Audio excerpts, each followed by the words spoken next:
everybody. Today we have with us Sylwia Gorajek, the founder of Valley Talks, the talk show on real life stories of Silicon Valley startups. How are you, Sylwia? Hi, Abby. I'm good. Thanks so much. Yeah.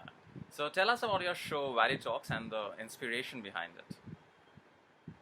Sure. So, Valley Talks is a talk show where I interview startup founders and experts from Silicon Valley. The inspiration behind it is that I came here, myself 5 years ago, and I had no clue about startups. And I came here to expand my video production business that I was running with my husband in Poland for a few years before that. And so, we are in the media and creative industry. I didn't know much about startups. However, I had an idea for a hyperlocal messenger that came to me while we were exploring United States.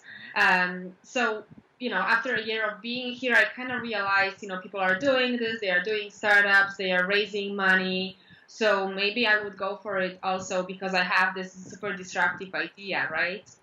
And so I ran this startup for a year and a half, but it was hard, right? And I realized that some fundamental things were not in place actually, and this caused me to leave the startup, and that was super tough decision to make. Not even a month after, I started to work at Apple and Netflix on some awesome projects for them. And I wanted to be back in startups also, and to have this connection, and actually to tell people stories of startup founders here. And I felt like this is super important to show the behind the scenes. And that's how I started to interview other founders, and I felt like it's important to inspire and educate everyone else outside of Silicon Valley also. So, coming to Valley Talks again, what message are you trying to promote through Valley Talks? Well, the message is that there are a couple messages. One is that, growing a startup is not easy. Some people might think that, it's awesome. You build a great product that everyone will love because you think that, there is a huge need for it, and that, you'll post it online and that it will blow out and everyone will start using it the next day. Which is very rarely the case. It may happen, but that's not really how businesses are built, and it's not normal to happen, right? So there are many components in just building a business and scaling a startup, right? On Product Hunt and they see, okay, it's an overnight success. Nothing like that. It's a lot of work which goes behind it. Yeah, you're very right about that. Yeah. Exactly. Yeah. So that's one of the messages, that it's just it's really hard, and it's not only how we see in the media that it's just so awesome and glamorous. It rarely is. So that's one message. But another message, on the other hand, actually, is that it is hard. It is tough. And once you dive into this, you will realize this. But at the same time, you're not alone. And it's not just you going through all of this, and doesn't mean that you are not skilled or doing crappy job. So with Valley Talks, I want to show that other founders also, with many successes, have been going through this, are still going through this, and how they are dealing with this. You touched upon the psychological issue which goes on, when you are founding a startup. Like, it was very hard for you to let go of the startup, which didn't work out the way you wanted it to. So, can you talk about the psychological risk which entrepreneurs take when they, jump into the startup ship, and what kind of experiences they have, and what are your ways of tackling it? Yeah, sure. That's an awesome question. So, actually, when we dive into something, ideally, we should love what we're doing, right? Because it's just such a devotion. We do it 24 hours a day. We have to love this.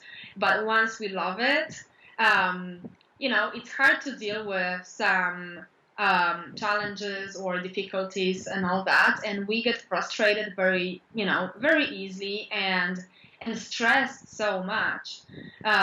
So this stress and frustration are just, I think, two very hard things to deal with. And sometimes when they are very long term, it may become chronic, and it may actually make changes in your brain. It may cause that your dopamine level is not on the same level as it was anymore, and your brain cannot really be happy. That's how depression starts.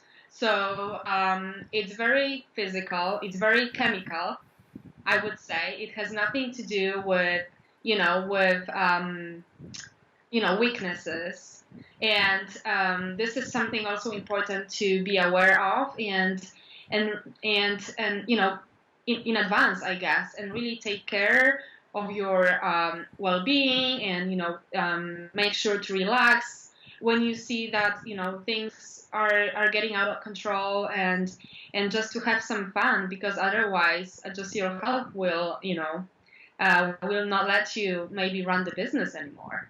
It's true, extremely true, an extremely important point which you made. Yes. So, coming to the interviews which you do, can you name some of the interesting startups that you have had on your show, and what exactly you found appealing about them? What was the wow factor about them? Just letting our viewers know. Yeah, I mean, I'm so excited that my guests are sharing so awesome things in every single talk that we have. But I guess that maybe some of the recent ones that I just released is the talk with Rani Dulankaj from Whale. And I feel like, in every single sentence that we spoke, during the interview, he nailed it in this or that way. So one of the things is about customers, right? We all know that it's obvious. It's a common knowledge that we should talk to customers. This is one of the basics of growing a business. But he made an awesome point about talking to the right customers. So we definitely don't want to talk to the customers that are happy, right? Because it just will make us feel awesome about what we do. But so what? Maybe this amount of those customers that we are targeting and are happy with what we do is limited, right? We want to go to a broader audience or group. So we need to talk to people who are likely to use our product and ideally know about it and are not using it. So that's one of the insights that Ranidu shared, and that's really awesome tip. Another thing is that asking for help. Many people mentioned this on my show, that we should not really be afraid to ask for help.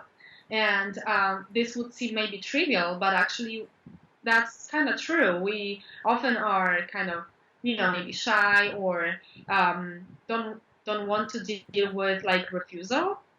But just even if someone refuses it, just don't take it personal. It's just because they would say the same to anyone else in the same position. So just don't worry about this, and you will be surprised how many times people will actually help you, and that will may change the whole direction, or your business. That's what also many founders shared on my show.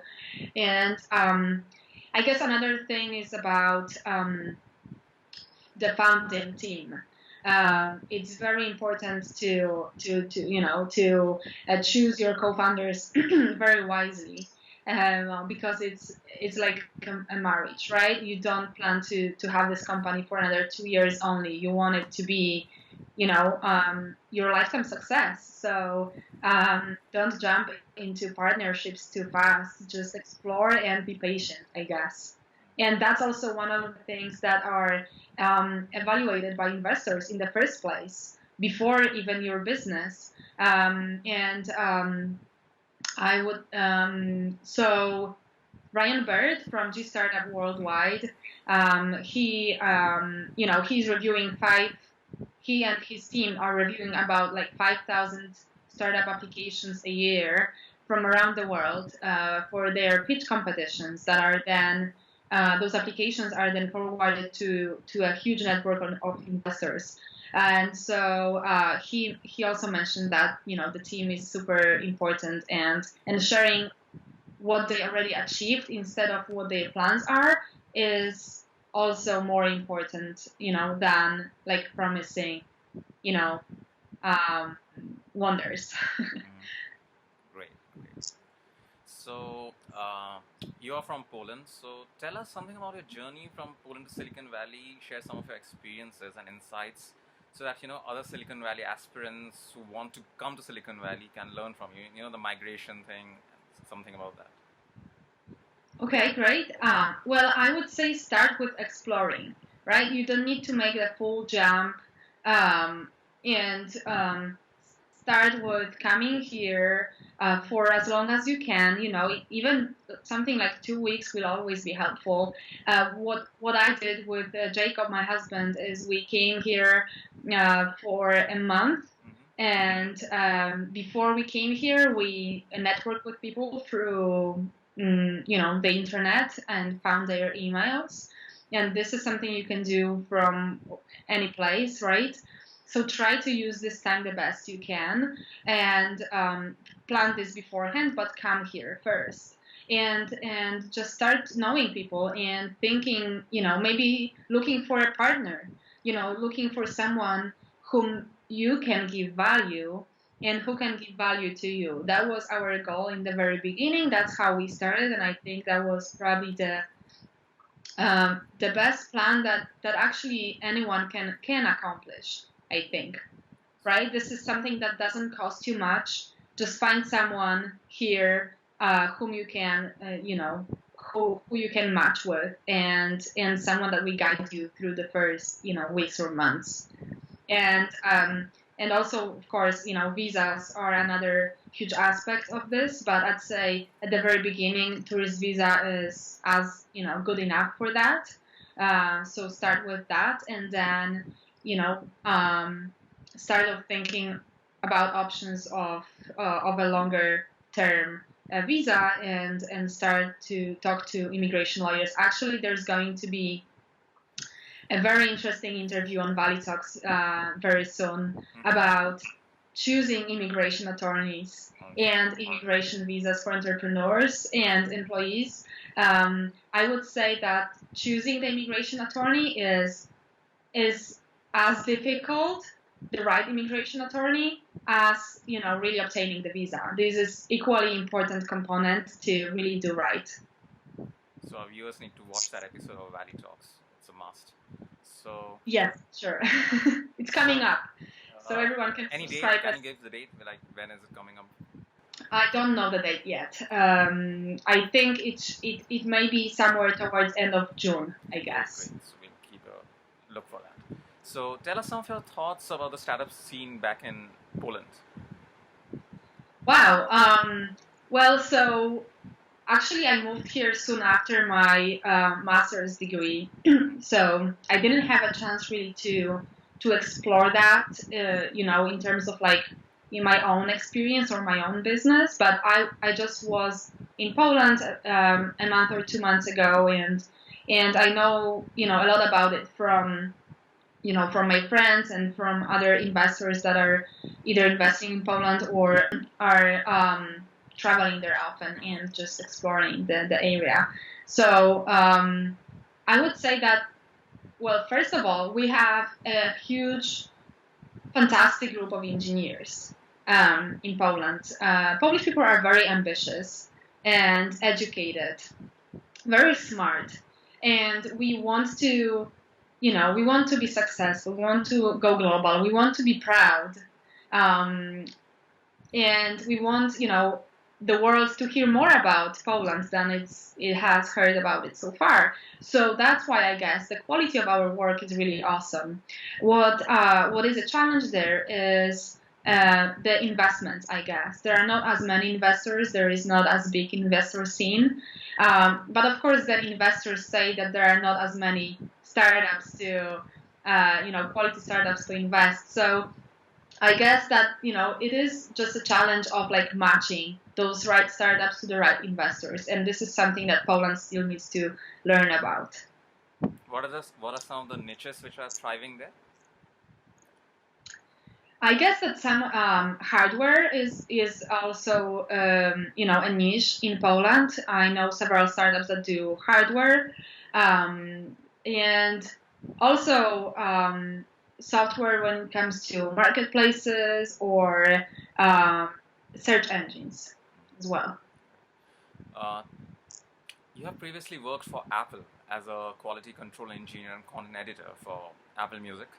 So, how was Mm-hmm. the experience working with Apple? What was the culture there? Well, I would say Apple is such a big company that there is general culture, but also in between the teams, I think it also varies.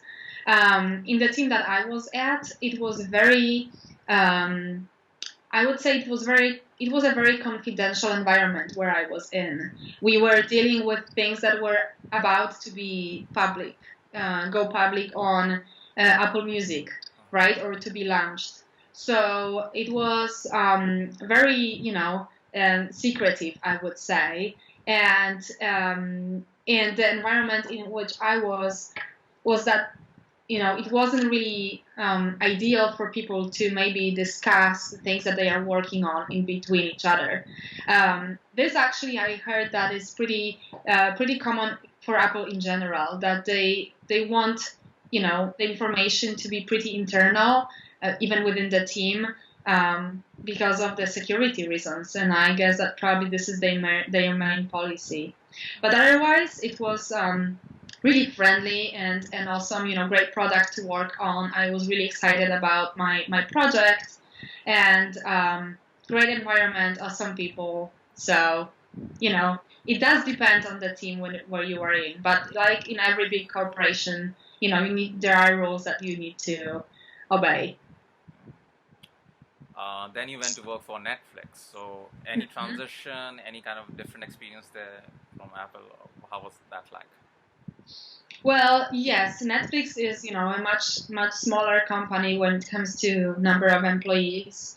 I guess there is around 3,000 employees. At least that was the case a year ago, almost. This is crazy. It's already been a year, but Netflix has still a much more startup kind of vibe, and it's I loved working there because even as a new person that you enter to some department, you already have a voice, and everyone has a voice. Everyone can say what they think about the product, what their family thinks about the product, friends give feedback, and they will be listened to. And oftentimes, this information will be gathered and really taken into consideration, and what you think about the product as well. So I felt like you have a lot to say, and also the environment was very friendly. Netflix culture, prides in allowing you to bring your kids to work, your dog, your pets to work, and very flexible hours, free lunch, and it's just yeah, it was like I fell in love with Netflix when I was there, and really an awesome culture, an awesome company. Although it's not really a startup anymore for many years already, but a very friendly environment. So, as we are talking and going in depth about culture, what kind of impact does a relaxed work culture, if there's a way to put it, have on productivity and final output of the employees? As you know, Sylvia, there are arguments both in favor and against it. So, can you share your insights? Sure, and well, when running a business, it's your time is pretty up to you, right? So that's usually the case. But when working at a company, actually, I had a great comparison between Apple and Netflix, I would say, because at Apple, the hours in the lab where I was at were very, very strict. But actually at Netflix, the hours were, like super flexible. So within, let's say, a week or two, I transitioned from one to another. I had a great comparison. I would say both of those, schedules or approaches to schedule are having their pros and cons.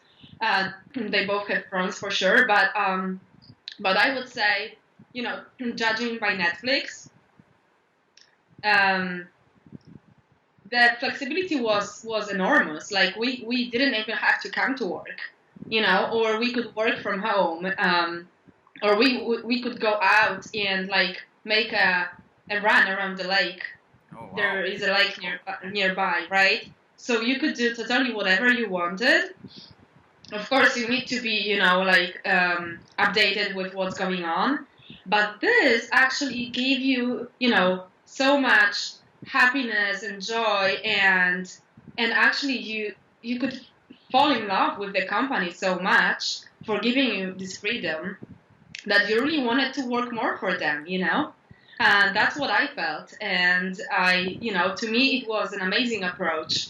I understand, and I can think that some people would abuse this. This is the downside of it. So maybe it's not for everyone. But my personal opinion is that choose people to work with who would appreciate something like that and who really feel the mission of the company, so they do want to succeed.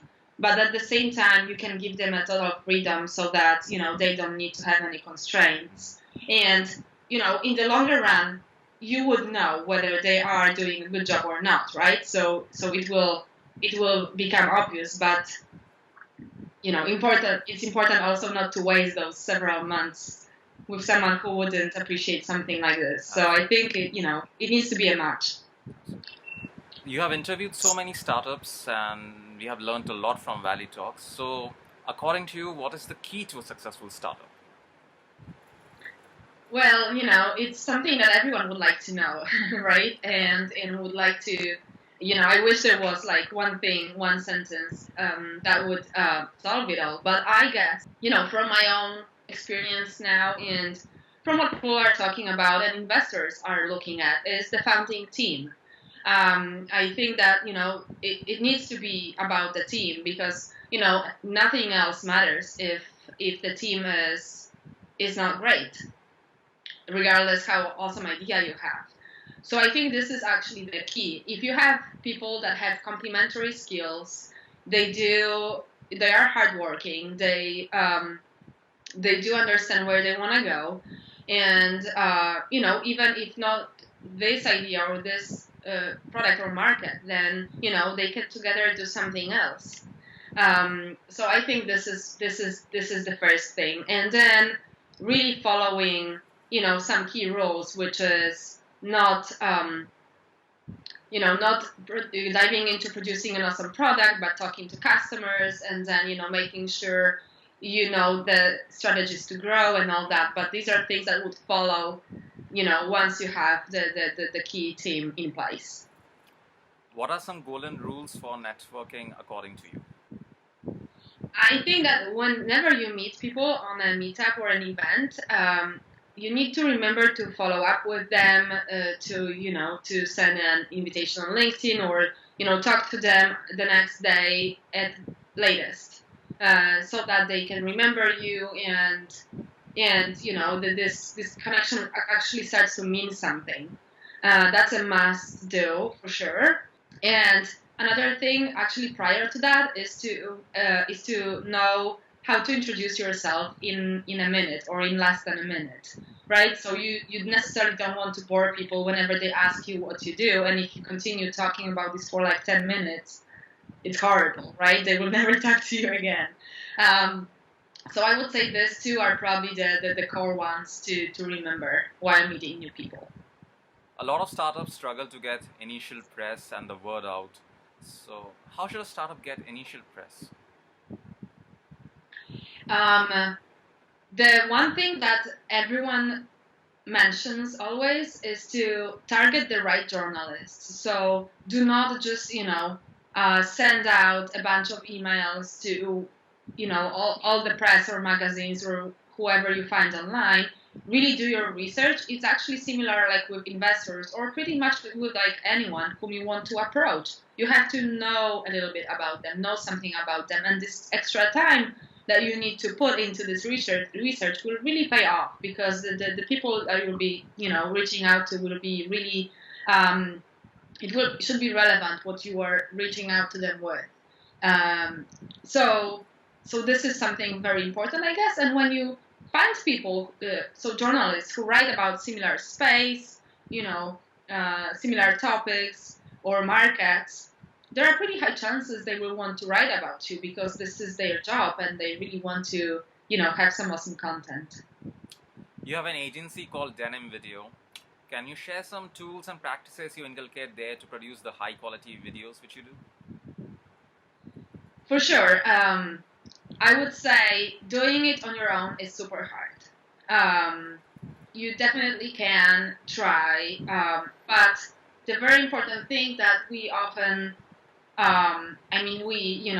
as people often may not think about is let's say the lighting, right? This is the basics of how an image looks like. So it's very important to take care of that. And when you hire a crew like us, like ours, you can be sure that there will be professional lighting, and then also usually need to be someone else to take care of that lighting and this one person. So so this is like number one thing to think about when shooting a video, and then really think about it beforehand so that you're really prepared for the time of shooting and not necessarily improvising or spending too much of valuable time on camera on something that is not relevant, right? There are many aspects when it comes to high quality video to think about, scripting and then audio quality. Location is super important, actually often number one thing to think of. So I would say hire us to have a super high quality video. But if you can't, look up online for what to pay attention to. And to summarize, I would say lighting, audio, location, and some people to help you with, because on your own it will be super tough. You and your husband Jacob both are startup founders. Any tips on work-life balance? I mean, of course, business and personal life are mixed in our situation, but it's been like this almost all the time. Even when I was at Apple or Netflix, I was starting Valley Talks. So again, we were doing this together. And we like this kind of lifestyle, because we can, let's say fly to New York for a week, pretty much anytime we want, so that, it makes sense for our businesses, but we then don't have to ask anyone for permission and for, so, and we are very adventurous, I would say. So with our personalities, this is something that just helps us, fulfill our passions and all that. So yeah, it's awesome. How should startups reach out to you to get featured on Valley Talks? Well, they can always reach out to me through the contact form on the website. I guess when they want to be featured, it's always helpful if they fill out the form and let me know a little bit more about themselves. In the contact tab on valleytalks.com, there is a link to this form, and this will always be helpful. Or they can always just shoot me an email, and then I will most likely ask them to fill out the form and let me know more about them. Last question. What do you think are the key tips for a startup to succeed in the media industry? Oh, in the media industry. That's tough because there is just so many things to pay attention to. But I guess one would be make sure that your content is high quality. And to do that, not either have the skills to create that in terms of a format or partner with someone who knows how to do this. But at the same time, you need to look for feedback, right? So you need to look, need to ask your viewers or potential viewers about what they think. So I guess the content quality and then what people think about it are the two most important things to pay attention to from the very start. Amazing, Sylwia. It was awesome having you, and it's great interaction we had, and we learned so many different things about startups and about media, about press, and about the psychological factor you have been an awesome guest for us. us. Mhm. Thank you so much. Thanks so much, Avi. So- Thanks so much too.